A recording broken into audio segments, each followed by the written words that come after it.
sabi ko nga biyaya lang. Tapos kahapon, ang namin umalis, wala pang 4, umalis na kami. Tapos gabi na kami rin nakauwi. Tapos ngayon, madaling araw umalis. Kanina, daming struggle. Paubusan yata kami ng gasolina, bumagyo sa daan, late kami na nakabangon. Praise God, nakarating pa rin kami on time. And tomorrow, madaling araw na naman ang gising namin. Kasi pagpapacheck up ako. At talagang biyaya lang ng Panginoon lahat. Amen? Sabi mo, biyaya lang Lord, meron ka. Amen. Kaya tayo nandito, biyaya lang ng Lord ang meron tayo. Amen. Okay, bago tayo magsimula, meron isang Arabo. Sabi natin siya ba pangalan ng Arabo? Si Ahmad. Yan, si Ahmad. Si Ahmad, nakatira dito sa Pilipinas, negosyante si Ahmad. Ngayon, nagkaroon siya ng isang malubhang karamdaman, kailangan siya ipasok sa isang modernong ospital. Ngayon ang problema, nung operahan na si Ahmad, kailangan niyang salina ng dugo. Kaso yung dugo niya rare. Talagang kakaiba. Kumbaga dugong bughaw. Or gano'n. Ngayon, tinignan ng ospital yung sino yung database nila na merong ganong dugo. At tatunto nila yung isang pasyente nila na nasa Ilocos. Tapos talagang tinawag. Sabi, merong nangangailangan ng dugo. At yung dugo mo lang ang makakapagligtas dito. Sabi niya gano'n. Sabi niya, sige po. Tapos sabi nung since mayaman to, papasundo ka namin. Tapos hanggang na-operahan, nasalina ng dugo, itong si Ahmad, at ang pangalan niya si Lito. Ngayon, di nakasurvive itong si Ahmad, talagang tuwan-tuwa. Ang yaman, alam niyo, pinadalan siya ng barang ginto. Pinadalan siya ng bagong Fortuner. Tapos pinadalan siya ng milyon. Tuwan-tuwa nga ito si sabi ni Lito, sabi niya, talagang pag siniswerte ka nga naman, biglang yaman siya may Fortuner pa dahil lang sa dugo niya. Ngayon, ang problema, after ilang taon, na-aksidente na naman ito si Ahmad, operahan na naman. Tawag na naman sila, kasasalit na naman ang dugo. Sabi kung kayo si Lito, papayag kayo? Papasalin ulit yung dugo? Di siya pumayag. Sabi, sigurado may ginto ako, may Fortuner, may milyon. Di sabi, sige, pasundo, excited. Nasa lina ng dugo. Nakasurvive, pagkalipas ng mga ilang buwan, alam niya natanggap niya. Sulat. Sabi niya, siguro, check ito. Tapos may isang parcel. Sabi niya, ano kaya ito? Siguro, ginto. Pagbukas niya, sabi niya, parang check Nakalagay, salamat Lito. Gulat siya. Teka, saan sa check Sige. Ito, makaginto. Pagbukas niya, tsokolate. Sabi niya, grabe naman yun. Daming dugong kinuha sa akin hindi man lang, ito lang. Bakit doon? Ganyan siya. Alala siya. Di siya papakali. Tawag siya. Ahmad, sabi gano'n, kumusta ka na? Ay, dito, salamat. Kasi nakakaligtas ako dahil sa dugo mo. Tanong ko lang, bakit noon dahil mong binigay sa akin? Bakit ngayon? Kaya hindi na lang, tsaka thank you card. Mas maraming dugong ginawa sa akin Alam mo, Lito, hindi ko rin alam Parang palagay ko, yung dugo mo na kasi nananalaytay sa katawan ko Sa mga hindi nakakaalam. Praise God, ang dugo na nananalaytay sa atin, dugo ng Panginoong Jesus. Amen? Hindi tayo gano'n. Amen. Okay, tuloy natin to 1 Peter, ito ang mag-aaral sa Revelation. 1 Peter 4:7, malapit na ang wakas.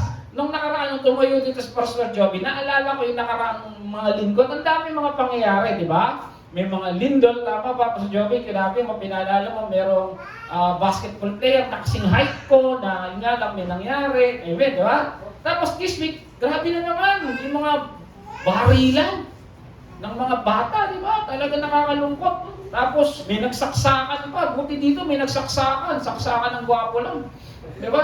Amen, so, hindi ka tulad doon, yung nakita niyo yung video, ganun bata, parang si Chucky, tapos yung mga nakaupo dito yung bata, natulala, kahit naman ikaw yan, pagsasaksakin ng gano'n, tutulala ka.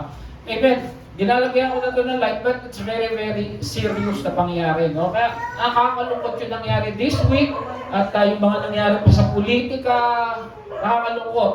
Dahil sabi nga sa talata, malapit na ang wakas. At siguro 80% ng mga churches, Christian churches, ang pinag-uusapan end times. Amen? At nakikita natin, no? Nakikita natin. Tapos, last night or the other night, yung kapatid ko nasa Dubai. Kasi doon, pag may missile strike, parang tayo, NDRRMO, gano'n, yung pag mayroong ulan, lindol, gano'n. Sila naman, pag may missile alert, sabi niya, Kuya, meron na naman. Parang may nangyari na naman. Sabi natin, wala ba, matapos na yan. Bakit? Malapit na ang wakas ng lahat ng bagay. Amen? And dapat mas maging masigasig tayo. Kaya maging mapagtimpi. Ibig sabihin, huwag kang masyadong kabado. Amen? Mapanatiling malinaw ang pag-iisip. Kailangan focus ka lang sa Panginoon. Dahil ang pangako naman ng Lord, whatever happens, I will never leave you nor forsake you. At ang sabi niya, upang makapanalangin. Siguro dapat natin pag-pray more than ourselves is the people na hindi pa nakakakilala. Lalo ni mga bata, pag-pray niyo yung mga anak niyo bago pagpasok ng kanilang mga eskwelahan. Dati, alam mo, safe ang school.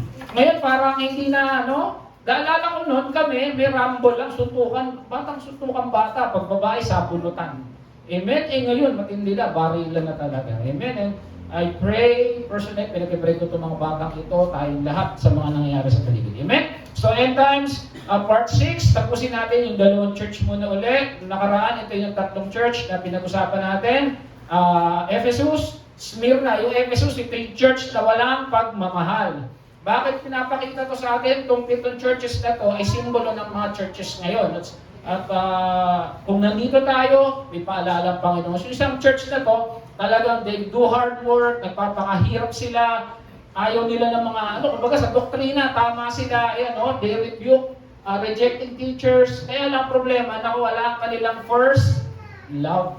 Amen? Nakalimutan nila yung kanilang first love. Ito yung talagang pagmamahal nila sa atin. Na kaya tayo kumikilos, gumagawa sa intabladong ito, sa pulpitong ito, hindi dahil makilala, kundi dahil na mahal natin ang Panginoon. Amen? Kumakanta, nag-preach, tumutugtog, nag-devotion, whatever we do not do this for ourselves, but because we know God is the center of it all. Amen? Yan. Tapos sabi niya, repent. Alam naman niya yung repent, di ba? Magbago ng pag-iisip, bumalik sa dati, return to the love. And ito, meron silang promise to eat the fruit of life. And we know, Lord God, alam natin mga kapatid na, papagtatagumpay natin yan, bakit? Sa biyaya ng Panginoon. Amen? Grace is all we have. Smyrna, persecuted church, ito yung faithful, kahit na hirap, sabing ganon. At ito, wala silang rebuke, nakita niyo, wala silang komento.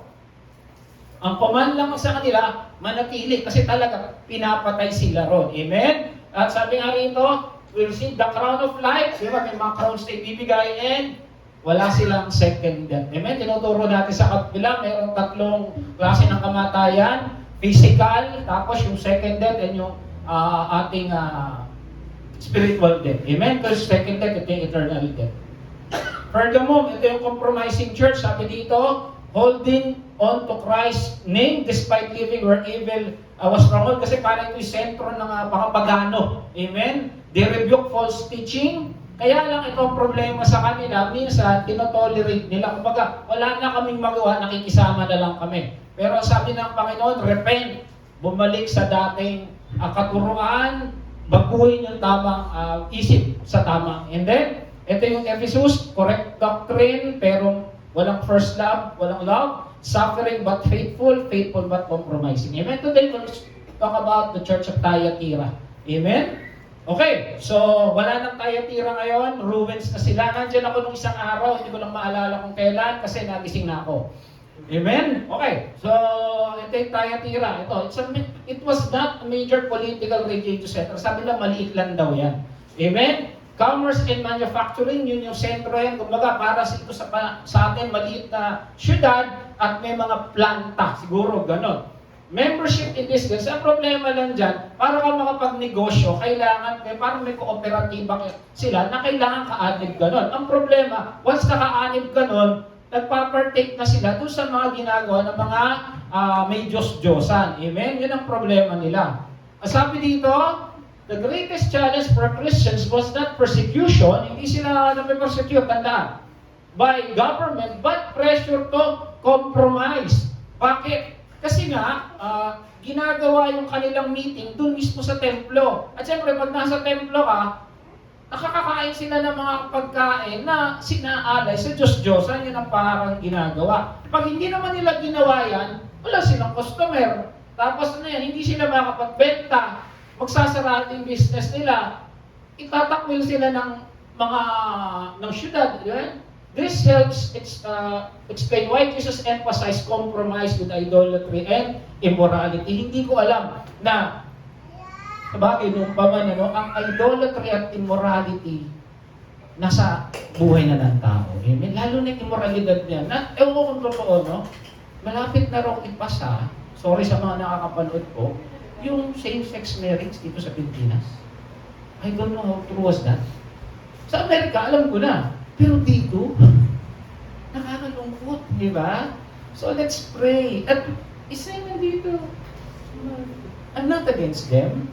Mga kapatid natin yan, kung may Kristo yan, we know, alam natin yung sinabi sa Biblia, si Eva at si... Amen? Okay, so isang sikat na sinabi sa Biblia ang taga-Thyatira ay si, pangalan to, Lydia. Amen? So sa Acts 16:14 and 15. Okay, simula tayo, Revelation 2:18.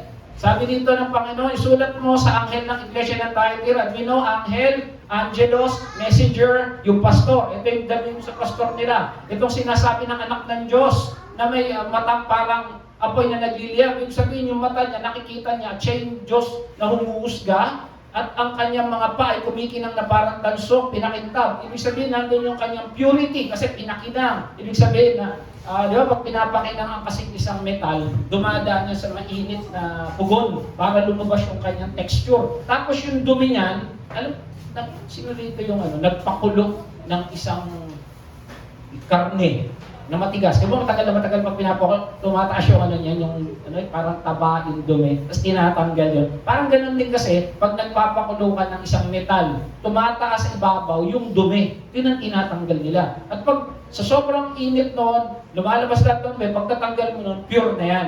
Amen? Kaya sabi rito, yung purity ng tansong yan, na pinakintab, kasi hindi kikintab yan pag maraming dumi. At yung pinapakita rito, it was the God who judged fairly. Tandaan natin ang Panginoong Yesus, tapat yan. Amen? I-judge ka niyan according to what have you done. Pero tayo, hindi nga. Meron tayong biyaya dahil kung sa ginawa natin, wala, sablay yung ginawa natin. Pero to, tapat ang ating Panginoon. Amen? Alam ko, ito mabuti, alam ng Diyos lahat. Kaya katabi mo, sabi mo, alam ni Lord ang nangyayari sa'yo. Amen? Lahat na nandito, lahat na nangyayari sa atin, lahat ng nangyayari sa buhay nyo, lahat ng nangyayari na hindi alam ng asawa mo, alam ng Diyos. Yun ang mabuti sa ating Diyos. Sabi niya, alam ko ang mga ginagawa mo. Ito maganda. Tingnan mo, sabi sa kanya, ang iyong pag-ibig. So hindi nawala yung first love nila, yung katapatan, yung faithfulness. And then they serve, and then nagtsatsaga, they persevere. Ayan, no? Tapos higit pa nung una, ibig sabihin, as they progress sa kanilang buhay spiritual, lumalago sila. Tignan mo yung katabi mo kung lumalago. Lumalago ang buhok. Amen? Parang sa akin din. Kahapon naka-video kaya to si Pastor Francis. Kaya kami kinami, nando kami sa Pampanga kahapon. Pastor! Sabi ko yun. Kasi naka-video, yung ulo niya, nakikita niya. Yung ulo ko rin nakikita niya. Pastor! Hanggang sa kanya. Sabi niya, tumataas ang hairline natin. Sabi ko, oo nga po. Lumalaki yung paliparan. Okay, so, yun yung love, faithfulness, service, and perseverance that grows. Ikaw sa tingin mo, as you progress in your spiritual life, lumalago ka ba? Sa kanila, inisa-isa pa pagmamahal, katapatan, yung paglilingkod, at yung kanilang, may Tagalog ng perseverance, yung pagtsatsaga, ikaw ba lumalago ka? Ikaw nakakaalam yan. Hindi natin pwedeng sabihin. Nakikita, oo, pero yung deep inside, tayo nakikita at ang Panginoon. Are we growing? Amen? Yun yung paalala. Ikaw. Yan. Tingnan mo sa sarili mo. Mula nung nakakilala ka, lumalago ka ba? Amen? So, sila lumalago. Lumalago ba ang love, faithfulness, service, at perseverance mo? May nadagdagan ka bang Bible verse? May nadagdagan ka bang bago mula na nakakilala ka? Amen? Okay, so tuloy. Pero kahit lumalago sila, merong ayaw. Ngunit ito ang ayaw ko sa iyo. Pinapayagan mo si Jezebel. Si Jezebel, ano? Pag si Jezebel, ang babaeng nagpapanggap na propeta. Nagpapanggap na propeta. Sabi ko, the center of the corruption of the church of Thyatira was a woman called Jezebel. Biro mo lumalagong church, pero merong naninira. Amen? Merong isang Jezebel. Maring literal ito. At sa Biblia, pag sinabing Jezebel, kilala niyo si Jezebel, di ba? Si Alice Dixon. Amen? Ito yung asawa ni Haring David. Ni Haring Ahab. Tama, Ahab, no? Baka patay ko, magkamali eh. They encourage idolatry. Siya yung nagpapakain pa siya. Nag-finance sa mga Diyos-Diyosan. No? Influence God's people away from the real God. Ngayon, ito naman sa Revelation, meron na. Ganun din, may kapangyarihan daw siya. Claiming, kasi claiming eh. Leading believers into idolatry. Tingnan natin mamaya paano niya ginagawa. So sa Biblia, pag sinabing Jezebel, parang masama agad eh. Sa atin, pag sinabing Jezebel, parang si Reyna. Amen? Ewan ko pa sa simula. Pero, doon panahon nila, ano sabi, maraming nagpapanggap na sa atin ba ngayon? Marami pa rin. Amen? At parami ng paramihan. At ililigaw ang mga kahapon, mga usapan namin, yung mga kapatiran na nasa politika na hindi naman sa inususga mo sila, pero nag-iba yung kanilang mga pamantayan sa buhay. No? Sabi namin nakakalungkot. At nung panahon nila, ganun na. At ngayon, sabi nga sa Biblia, walang bago sa mundong ito. Yun at yun din doon. Siguro nag-iiba lang yung ayos natin, pero yung nangyari sa atin, pareho rin. Pero isa lang nakita ko, parang malapit talaga bumalik si Jesus. Amen? Okay, tapos lumindol pa nung isang araw ng Biyernes ng gabi. Ay, Venezuela pa pala, di ba? Lumindol. 7.1, 7.5. Japan, lumindol din. Tapos sa Cagayan de Oro, Cagayan de Oro ba? Sino ba yung lindol na nakaraan? 6.1, Biyernes. So, ano ba? Yung kay Pacquiao, ano yung lugar niya? Jensan, yun. Kapatid ni Jensek. Amen? Okay. So, ganun. No? So, yun na nangyayari. No? Nakikita mo yung mga sign nga sabi namin kahapon eh. Dapat talaga ituro ang Revelation kasi malapit na eh. Ang mahalaga, ay dapat yung mahalaga, kapatiran, handa. Okay? Na tinuturuan ng linglanin ng aking mga lingkod. So, meron isang propeta, nagkukunwari propeta, na nanlilin lang. Ayan, no? Probably connected with the social occasion. Siguro, ito'y nakakonekta sa sabihin na natin doon sa kooperatiba, nakapasok sa church, ano kasi ginagawa niya? Parang nagsasabi siya ng mga prophetic word na sabi, hindi, okay lang yan. Parang gano'n. Sabi sa loob ng iglesia, alam mo, pwede ka namang magbure. Alam mo, pwede ka namang magsinungaling eh. White lies lang. Mga gano'n. Yung bang since parang tingin sa kanya, propeta, parang binubulid yung tao sa mali. Siyempre, pag propeta nagsasalita, pinaniniwalaan. Lalo na pag pastor, di ba? Di ba sabi ni Apostol Pablo, yung mga Berean, lahat ng tinuturo niya inaaral. Ngayon kasi minsan, pag ang pastor, nag-aaral yung estudyante na, parang parang sinasabi ko, mas magaling ka sa akin. Hindi dapat ganun. Kahit ako sinasabi ko, aralin niyo, pag mali ako, sabihin niyo. Kasi yun yung tama. We are, hindi tayo pinigilan ng Diyos mag-aral. Hindi tayo kagaya ng mga Espanyol na pinigilan yung mga Indio o yung mga Pilipino na magbasa ng Biblia. Amen? Buti nga ngayon may kalayaan tayo. At ito, sinasabihan siguro sila ni Jezebel na, hindi, okay lang yan. Amen? Ito ayaw ni Lord, dinlangin ang aking mga lingkod. Talagang alam niya, may lingkod sa John. Kaya lang nililin lang. Ito, she corrupted the servants of Jesus. Biro mo, ito yung nag-grow yung love, yung faithfulness, yung perseverance, pero nalilin lang pa rin. Tandaan natin, minsan kahit gaano tayo kaalam sa Biblia, pag napasukan ka dyan, magdadasal ka talaga. Teka, tama ba yung guro nun? Diba? Kailangan ko sinasabi, magbasa ng Biblia. Amen? At sabi nga nito ng Panginoon, mas mabuti pang isang tao ay siyang bitina ng leeg sa isang malaking gilingan ng bato at ihulog sa kikalaliman ng dagat kaysa siya maging sanhi ng pagkakasala ng isa sa maliit na ito na nananampalataya sa akin. So napakasibir ng parusa na gusto bibigay ng Lord sa sinong nanlilin lang sa kanyang mga lingkod. Remember lingkod. So ibig sabihin sa panahon niya, worker. pero naliling lang. So, ibig sabihin, magaling to magsalita. Amen? Ito makikita mo kay Lord, ano? Napakabuti niya. Amen? Sabi mo, mabuti si Lord. Ayun, sabi, binigyan ko siya ng sapat na panahon upang pagsisihan at talikuran ang kanyang pakikiapid. Ngunit, ayaw niya. Meron ba kayo kilalang ganun tao? Sinabihan mo na, pero ayaw. May kilala kayo. Huwag niyo kong tingnan.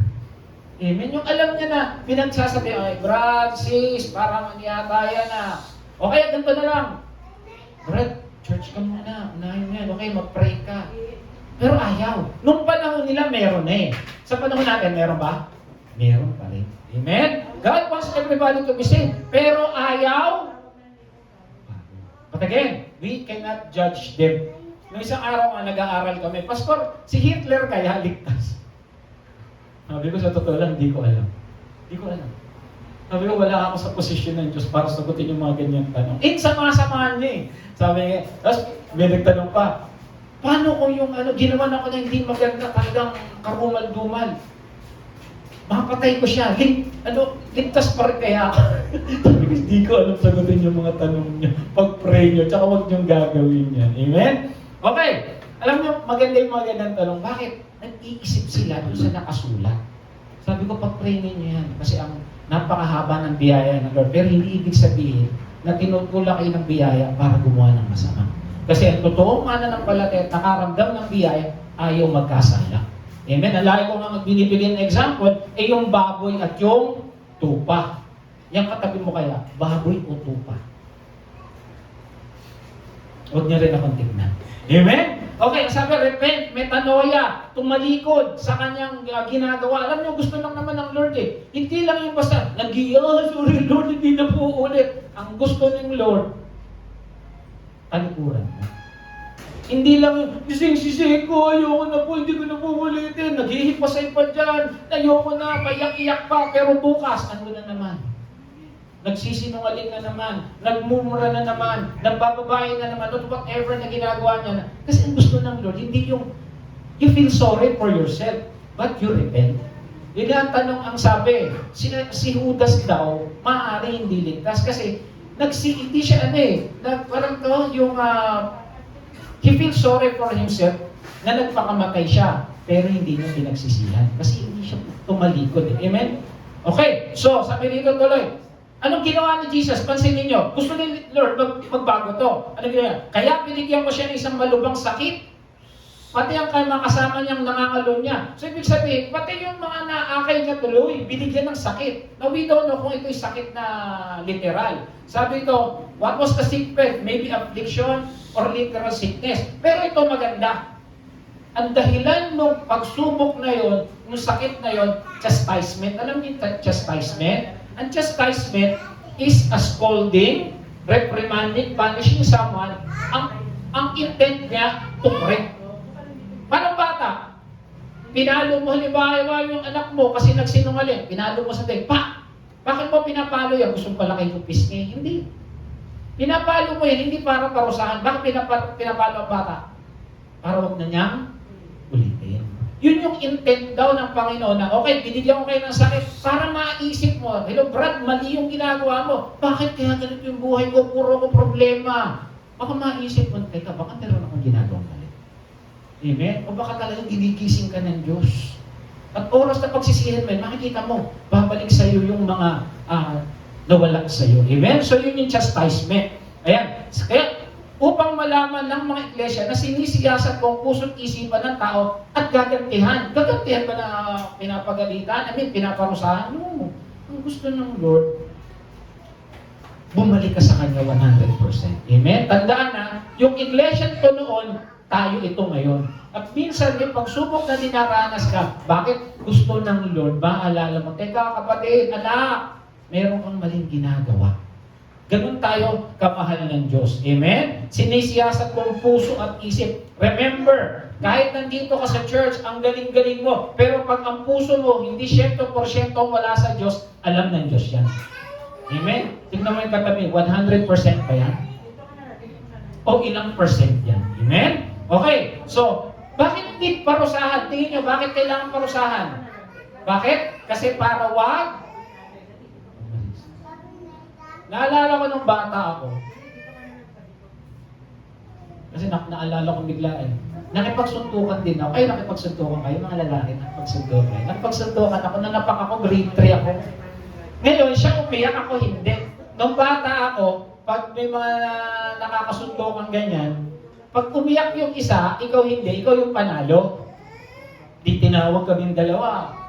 Ako, kapitan, sabi nila sa akin, you go on that corner. Okay, sinampal ako. Kasi parang dating sa akin, sige, okay lang. Ako, sinampal ako ng teacher ko. Kapiral, doon ka. Oo, okay, sampal na naman. Kapiral, doon ka. Opo, sampal na naman. Ay, ba't ako sinasampal? 3 yun, masakit. Grade 3.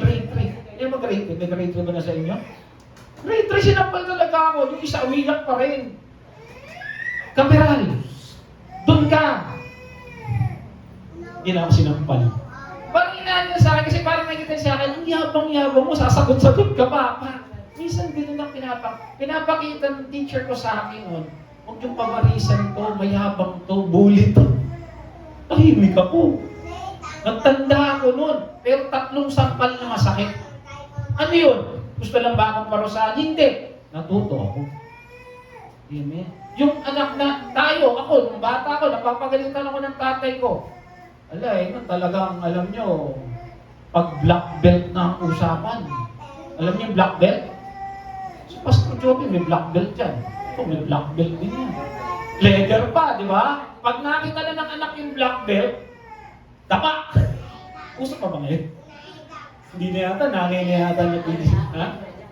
At, hinahampas na lang. Hanger na lang ngayon. Hanger, kurot. Ano ba yung mga ngayon? Sabi nga ng mga bata nun eh, sila raw yung mga nakita ng mga flying saucer. Usap pa ba ng babato ng eraser niya? Parang hindi na no? Dahil sa bantay bata. Bakit ginagawa ng teacher yun? Para magpaparisan niya, hindi na eh. Ano nangyari? Okay lang pala yun. So, tayo to eh. Amen? Okay tuloy. Ito ang sinasabi niya. Hindi matuto ng tinatawag na malalim na lihim ni Satanas. Ano to? Sabi ko, Lord, ano to? Ito ang sinasabi ko sa inyo. Ayan, okay. So, ano yung malalim na lihim ni Satanas? Sabi nito, death of the pagan cultures claim that the spirit remained pure. Makinig. Pure daw ang spirito kahit na yung katawan ay gumagawa ng mga mali. Parang sinasabi ba ni Jezebel ganito?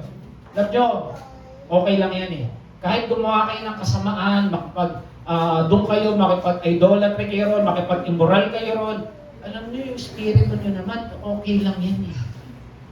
Parang sinasabi niya, okay lang yan. Kasi bakit? Ang tawag dyan, Gnosticism. Ano yung Gnosticism? Ito yung kaalaman. Alam niyo yung kaalaman? Ito yung ginamit na panliling lang ni Satanas kay Eva. Di ba? Paano sinabi? Sabi niya, maganda. Okay lang nakainin niyo yan kasi tatalino nga kayo eh. Gagaling nga kayo. Yun yung sinasabi, okay lang yan. Yung lihim ni Satanas, ano yun? Yung ginamit na panlililang sa sangkatauhan. Amen? At nakita nga ni Eva, di ba? Okay lang to, kakainin ko lang naman. Ano nangyari? Ayun na. Amen? Okay, sabi niya, ngunit pinahawakan ninyo, ito maganda. Meron pa rin na natili. Ngunit panghawakan ninyo kung anong meron kayo hanggang sa aking pagdating. Sabi ko, ito ang araw na mahayag sa kalwati ng dakilang Diyos at tagapagligtas na si Yesu Christus. Ano sa Thessalonian? Sabi dito, we remember therefore your God, Father, your word, produce faith, labor, prompted by blood. Pareho sila, and endurance fired by the hope in our Lord Jesus Christ. So the reason why we do love, when we have love, we are faithful, we do service, we persevere. Bakit? Kasi alam mo, isang araw, darating si Kristo. Amen? Kaya ka nagpapakapagal mag-practice, nagpapakapagal mag-aral, nagpapakapagal mag-evangelize, nagpapakapagal mag-disciple. Katutusin, sa totoo lang mga tatay, pagod tayo, di ba? Parang Emmanuel, napapagod si Pastor Joby, yung mga nanonood, pagod. At yung mga nanay pagod. But we still, nang dumarating tayo rito, pag Sunday, hindi dahil gusto nyo ako makita. Hindi nyo gusto magdamit ng maganda. Hindi nyo gusto mamasahe, mag-travel kay layo-layo. Why we do this? Because of love.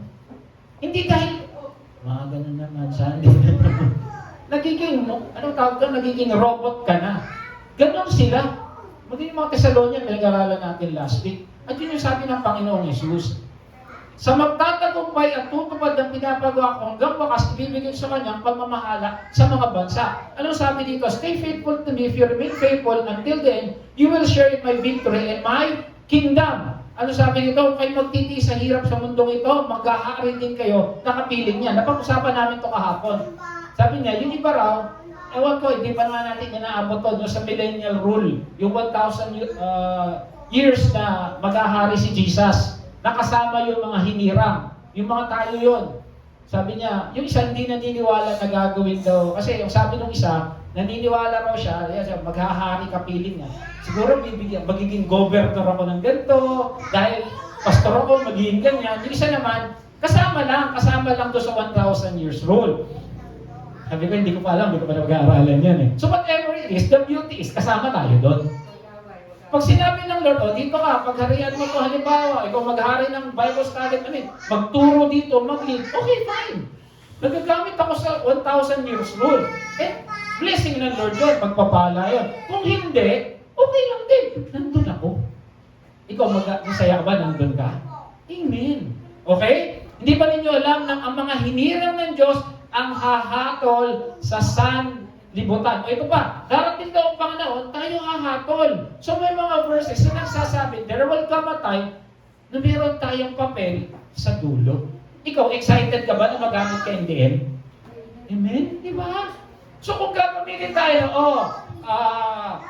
Sister Flor, anong masasabi mo rito? Praise the Lord! Di ba? Tatanungin ka ng Lord sa ano mo, sa nararamdaman mo o sa iyong kung hindi, okay lang. At least nandun tayo kasama ni Jesus. Kaya nga sabi, our hope in Jesus. Hindi yung ano yung mangyayari doon. Ang gusto mo, nandun ka, kasama mo si Jesus. Yun yung mahalaga para sa akin. Para sa akin personally, magamit ako hindi ron, okay lang. Ang mahalaga, kasama ko si Jesus. Nandun ka o hindi, okay lang. Mahalaga, nandun ako. Mahirap na iwan ako. Kilala niyo yung pastor? Lahat na rapture siya na iwan, ayoko nun. Ikaw gusto niyo. Amen? Okay, tuloy natin. Tuloy, last viewers, mamahala siya sa pamamagitan ng tungkod na bakal, si Jesus to. At tutulungin niya mga bansa na parang palayok. Ibibigay ko ito kung paano ibinigay ito sa akin ng Ama. Ibibigay ko rin sa mga nagtatagumpay ang bituin sa umaga. Okay, so ano yun? Yung rule daw, Poimanyo, ibig sabihin, nagro-rule na parang pastol. Ibig sabihin, nagro-rule siya, may authority. Pero ang pastol, hindi yung parang sinibukadnesar. May pagmamahal. Amen? Ano sabi niya, when shepherds care for their sheep, they also protect them and exercise their authority. Diba yung sheep, pag nagkakamali, hinahatak ng pastol. Ganun daw ang tamang pag-rule. Ano na yung iron scepter? It symbolizes Christ's strong, unbreakable authority. Pagdating sa dulo, si Jesus hindi na maamunto pa. Hari na ng mga harian at Diyos ng Diyos. Mga Diyos. Amen? His reign is righteousness and cannot be resisted by evil. Kaya yung mga hindi maniniwala, yung battery, fragile yan. Di ba yung palayok? Nakabasag na ba kayo ng palayok? Ako, munti ka na. It points to Christ's final victory over all opposition. Application, this does not mean they become equal with Christ, but they participate in His kingdom and exercise the authority under Him. Again, whatever happens in the end times, yung 1,000 years, ang mahalaga kasama tayo doon. Tandaan hindi yung kung gagamitin tayo doon, praise the Lord. Kung hindi, okay lang din. Ang mahalaga, kasama natin si Jesus. Morning star, sino yan? Si Jesus. Sabi niya, yung bibigay ko sa inyo morning star. Parang sa atin, nasa ba si Jesus ngayon? Nasa atin na yung morning star. Okay? Remain faithful to me, my followers will share in my victory, my kingdom, and ultimately in me, Himself, the morning star. Okay? Ang tanong ito, works ba ang manatiling tapat? Gawa mo ba yun? Tayo ngayon, praise the Lord, kung nanatili tayong tapat, gawa mo ba yun? Kasi sabi, ang manatili sa wakas, naisip nyo na yun? Okay. Tandaan, ang biyaya ng Diyos, ang dahilan, kaya tayo magiging tapat sa wakas. Huwag natin sasabihin na, kaya ako mananatiling tapat sa wakas kasi tapat ako. No. Kasi nasa yung biyaya ng Diyos, kaya ka nananatiling tapat. Amen? Parang ganito lang yan eh. Nananatiling tapat si Brad Emmanuel kay Sister Daisy dahil sa pagmamahal niya. Ganun lang yun. Paano nananatiling tapat si Pastor Joby kay Sister Gina dahil sa pagmamahal niya. Ganun din tayo. Nananatiling tayong tapat. Bakit? Kasi may biyaya sa atin. Amen? O yung dalawa ro, naghahatakan.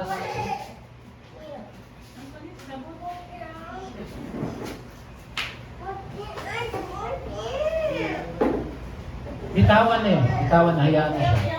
Yan. Okay, sardis. Bilisan na natin. Okay, sabi dito, hindi ito sardinas, ha? Sardis. Okay, ganyan na lang sila ngayon. Wala na rin. Ayan, mga ruins na lang din. Naalala nyo, ano yung lugar na meron pa? Pinag-aralan natin last week? Ano yung lugar na pinunta ni Pastor Pablo noon na wala na, meron pa hanggang ngayon? Thessalonica. Amen? Napunta rin ako dun eh. Nagising lang talaga ako. Amen? Okay. So, Sardis. Ito mayaman na city naman to. Alam niyo yung mga barya na meron tayo ngayon? Sila yung unang gumawa. Ayan o. Lydians became the first civilization to issue standardized government minted gold and silver coin. So, kaya tayo may barya dahil sa mga tiga-Sardis. Sila yung unang gumamit noon. Amen? Ang problema, meron silang rebulto doon. Rebulto ni Cybele. O parang si Artemis. Ang Diyos ng nature, light, and moon. 2 beses sila na-conquer. Bakit? Complacent sila. Alam niyo yung complacent? Basta galing ng complacent. Yung yun, hayaan lang. Easy-easy lang sila. Kasi mayaman sila eh. At dilingdol sila noong 17 AD. Ito nasa history yan. Okay? At ang problema sa kanila, wala silang persecution. Yan, no? The problem with the Christian in Sardis wasn't external persecution. So, ibig sabihin, walang nanggugulo sa kanila. Ang problema, instead, their problem was entirely internal. Spiritual complacency, superficiality, and hypocrisy. Alam niyo yung Great Wall of China? Ginawa kasi yon para wag mapasok ng kalaban. Alam niyo, napasok yon one time. Parang 2 beses yata. From sa labas, hindi yun nasisira. Napaka-tibay nun. Alam niyo paano sila napasok? May nasuhulan. Dahil may nasuhulan, napasok sila. Alam niyo yung bakal, hindi nasisira yan sa tibay. Dahil sa pukpok, hindi. Alam niyo nasisira yan dahil sa kalawang. Sila ganon. Nasira sila hindi dahil sa outside factor. Nasira sila kasi meron silang something sa loob nila.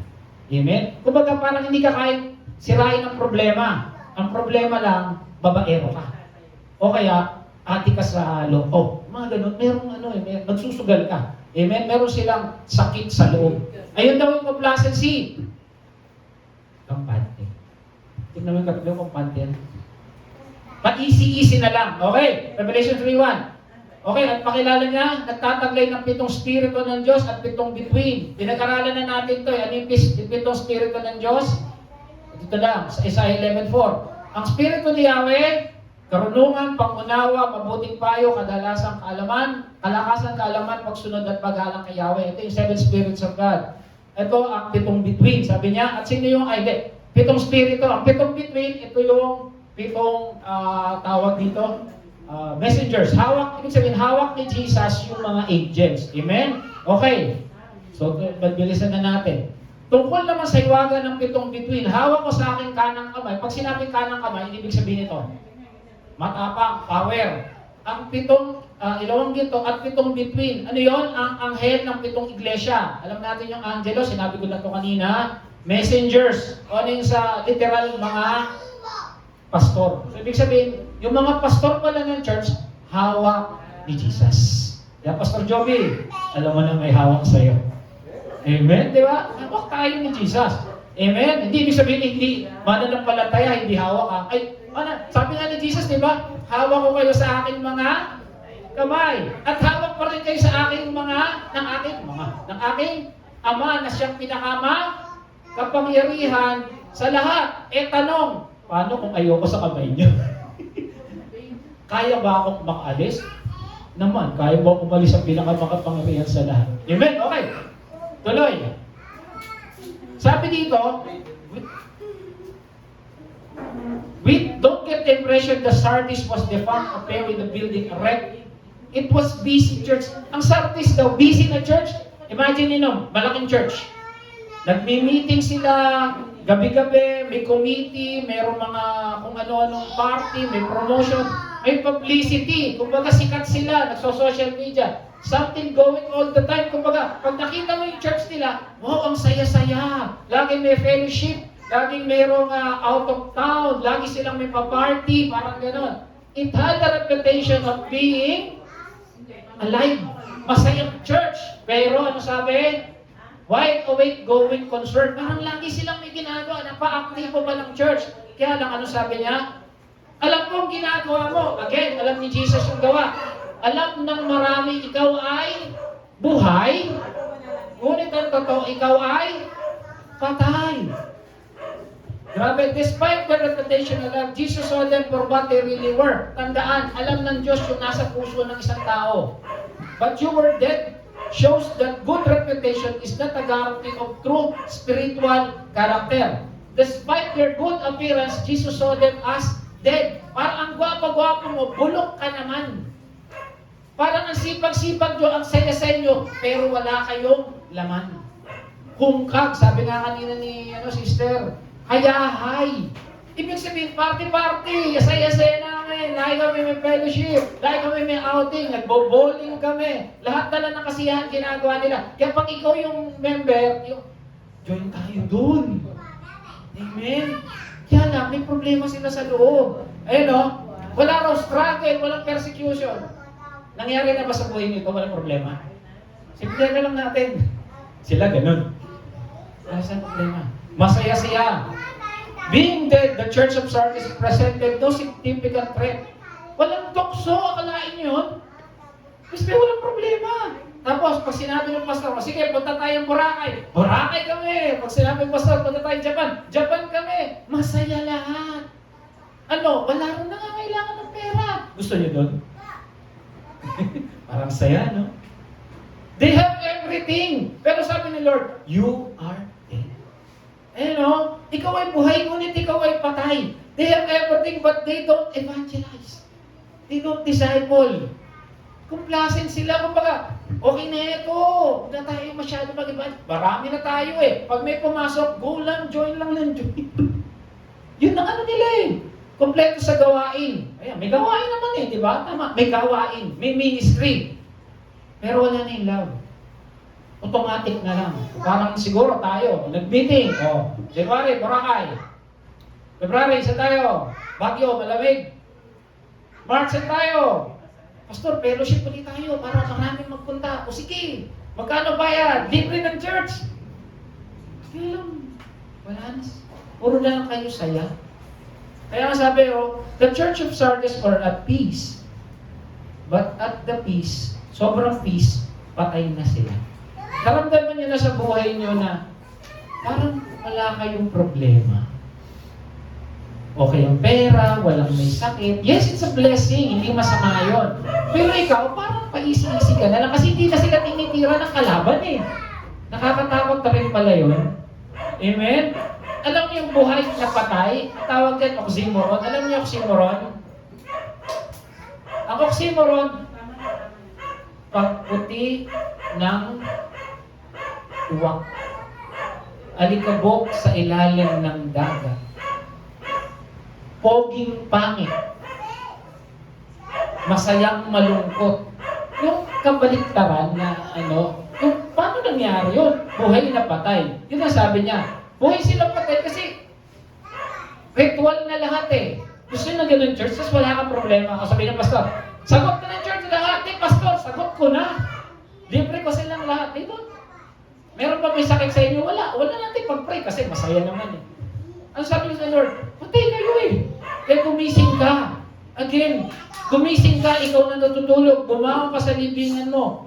At liliwanagan ka ni Kristo. So hindi pala masaya rin, parang sa buhay pala ng isang Kristiyano, hindi rin pala tama na parang wala nang nangyayari problema. Na parang everything is okay. Yes, that's a blessing. Pero tignan mo rin yung gawa mo.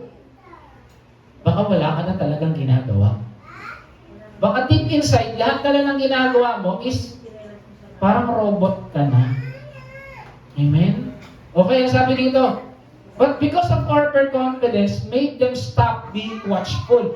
Sabi siguro ng pastor, okay lang yan, darating naman dito mga members kasi masaya tayo mayaman tayo meron tayo laging donation, meron tayo laging pinamimigay Masyado na silang complacent, kampante na sila, parang nawawala na yung talagang reason bakit nandun yung iglesia. Kumbaga, nawala na yung talagang dahilan bakit mo ginagawa yung isang bagay. Parang sa buhay ng tao, bakit ka ba talaga nagtatrabaho? Bakit ka ba nag-church? Bakit ka ba gumigising para sa mga anak mo? Bakit mo ba ginagawa ang isang bagay? Robot ka na lang ba? Parang gano'n sila Amen? Alam niyo buti ng Lord, sabi dito, kaya gumising ka. Jesus gave them second chance. Lagi, naman napansin, lagi si Lord yung nagbibigay ng chance. Amen? Sabi dito, nagbibigay ng second chance si Jesus to check and improve. Improve how? With love. Gawin mo yun, hindi dahil wala kang problema. Gawin mo yun kasi may pagmamahal ka. Hindi ka nag-church, hindi dahil masaya lang kami. No, gawin mo yun kasi mahal mo si Jesus. Praise God, wala tayong problema. Kaya dapat mas lalo tayong magpasalamat kay Jesus. Wala tayong problema. Kaya dapat lalo tayong magbigay at tumulong. Sino rito walang problema magsabi ng Amen? Amen? So, ganun sila. Check your life. Pero alam mo, sabi mo, hindi tayo yan. At salamat din sa Diyos kasi hindi ka tayo pinababayaan sa mga pagsubok. Amen? Kaya sabi nga kanina nung kanta biyaya mo lang. Amen? Kaya talaga mga kapatid, do everything with love. Kaya sabi mo sa tabi mo, I love you with the love of? O yun daw sabi niya. Amen? Okay. Do your ministry with love and not be complacent. Real grace will make you sacrifice. Again, yung biyaya ang dahilan kaya tayo nagsasakripisyo. Kaya tayo masaya. Kaya tayo tumutulong. Kaya tayo nag-o-offering. Kaya tayo maglo-Lord's table. May biyaya kasi tayo. Sila nakalimutan na rin nila yun. Because everything is flowing smooth. They forgot the reason bakit sila nandun. Alam niyo, malahap naman ang benta namin Maganda naman yung posisyon ng asawa ko. Wala akong problema pa Hong Kong lang ako. Sige, bibigyan ko kayong lahat. Amen? Pero nakalimutan nila. Ang sabi, kaya alalahanin mo ang bagay na yung tinanggap at narinig. May tinanggap sila, blessing, narinig salita. Isagawa ang mga iyon, pagsisihan mo, talikuran. Ang sabi, remember, redo, repent. Alalahanin mo, bakit ka may blessing? Alalahanin mo, anong nangyari sa'yo? Redo, anong ginagawa mo talaga? You obey because you love. Gumagawa ka kasi nagmamahal ka. Repent, talikuran mo. Amen? Okay, Jesus gives second chance. Remember His word. Yung mga salita again, we go back to basic. Lord, bakit ang saya-saya ko lagi? Pasalamatan mo. Magbigay ka, tumulong ka. Dahil mahal mo si Lord. And then, redo, you obey. And then, repent, pagsisihan. Okay? Kaya sabi niya, kung hindi ka gigising, pupunta ako dyan, na gaya ng isang magnanakaw, hindi mo malalaman ang oras na pagdating. May magnanakaw ba magsasabi, Pastor, kukunin ko tong gulong ng bisikleta mo bukas pakipark sa labas. Wala siguro. Di tas pupuntahan ko yung bahay nyo huwag nyo ilak. Wala siguro. Si Jesus, isang araw darating daw na ganon. Amen? Sabi nyo, makinig kayo, ako'y darating na parang magnanakaw. Laging pinapaalala ni Jesus, one of these days, God will come back. Jesus will come back sa Matthew. Maging handa, darating ang magnanakaw. Sabi sa Matthew, sa Thessalonia na naman, pagdating ng araw ng Panginoon ay tulad ng pagdating ng magnanakaw. Paulit-ulit din nyo napansin? Sa Peter, ngunit ang araw ng Panginoon ay darating tulad ng isang magnanakaw. Amen? Jesus gave a second chance. Do it. Yung narinig mo ngayon, gawin mo na agad. Huwag sabihin, bukas na ako magbabago. Bukas na ako magsiserve. Gawin mo na agad. Amen? And then, be ready. Kalabat mo yung katabi mo. Dali. Sabi mo, ready ka na ba? Ready na ba tayong bumalik si Jesus? Pastor, ready na ako. Uuwi na ako. Mag-uulan na. Amen? Okay. Lapit na tayo. May ilan sa iyo dyan sa Sardis na mamanatiling walang dungis ang kanilang damit. So kahit pala ganun, marami sila, meron pa rin tapat. Again, sa isang iglesia, meron talagang pasaway, pero meron tapat. Tayo ay pray, lahat tayo tapat. Amen? Huwag di tayo pasaway. Even in the cities whose wicked, some Christians have not defiled themselves by joining sin. Ayan o. Kaya, kasama ko silang maglalakad na nakasuot ng puting damit sapagkat sila ay karapat dapat. Pag sinabing puti, ano ibig sabihin nun? Di ba? Purity. Nanatiling tapat. Di ba? Pag pure, di ba? Parang sinasabi mo, walang stain, walang bahid. Hindi kami nakisama sa inyo. Kung kayo pasaway kami, hindi. Hindi kami nagdala, hindi kami nagpasulsol, hindi kami nagpa-party-party lang. We do because we love. Amen? Hindi kami nagpupulantod kasi lang gusto ko lang mag-passion show. No, we do because we love. Amen? Ano sabi? Would be rewarded with closer, more intimate walk with Jesus. Amen? Ang sabi niya rito, walk with me. Para sinasabi niya, okay, pagdating doon sa paghahari ko, lagi ko kayong nasa presidential suite. Nakatay na kayo ng kasal? Di ba yung mga ninong-ninong nasa presidential table? Amen? Ako okay lang kahit nasa dulo, basta kumakain. Pero masarap, nandun ka sa presidential table. Amen? Kaano-ano may kasal? Ninong ako eh. Pag nandun ka sa dulo, kaano-ano yung kasal? Kapatid ng kapitbahay namin. At least invited ka. Pero sabi ni Jesus, you will walk with me.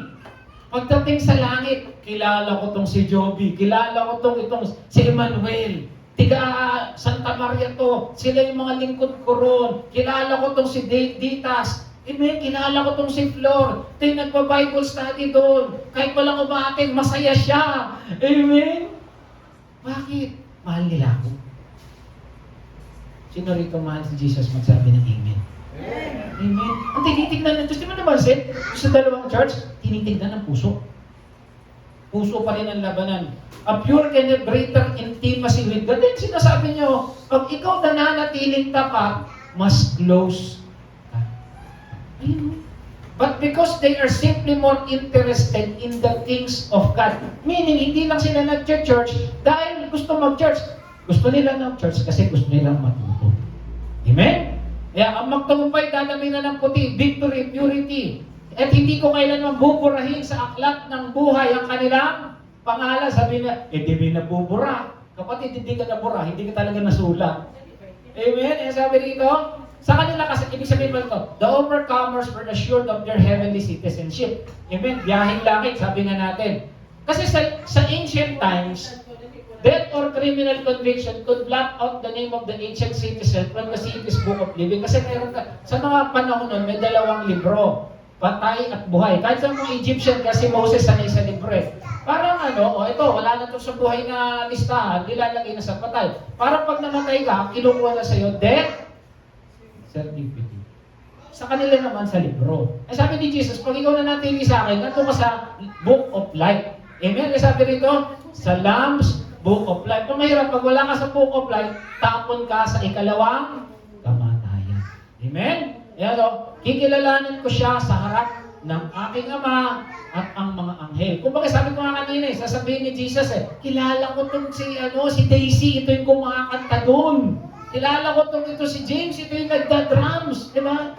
Yun, sabi ko, kikilalanin ko sila sa Ama. Tatay, ito si Leonor. Ganun. May special mention.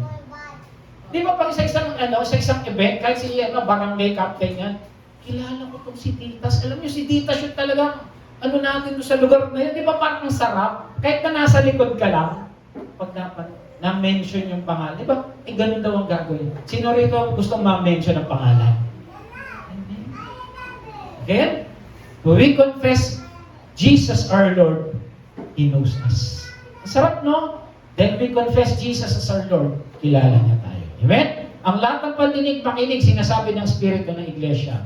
Spiritual versus physical. Everyone in the crowd had physical ears. However, Jesus is pointing out that only those with willing, receptive heart will truly comprehend the spiritual reality behind His Word. Lahat pwedeng makinig, pero hindi lahat nakakaintindi. Amen? Kahit basahin mo na basahin yan, kasi gusto mo lang basahin, pero kung hindi mo intindihin, wala yan. Kaya yung sabi niya, lahat ng may tenga makinig, pero yung lang daw, makinig ang susunod. Amen? Takeaways, tapos na tayo. Una, Jesus is everything we do. Kalapitin mo yung katabi mo, sabi mo, alam ni Jesus ginagawa mo. Amen? Pangalawa, we should please God rather than men. Mag-church hindi dahil sa pastor, mag-church dahil kay Jesus. Amen? Pangatlo, God give time to repent. Gusto ng Lord, magbago talaga tayo. Laging may second chance. And then lastly, wake up before it's too late. Kaya, amen, tayo tumayo, palakpakan natin Panginoon. Tayo manalangin sa dalit. Dakilang Ama, napakabuti mo for giving a second chance. Thank you, Lord.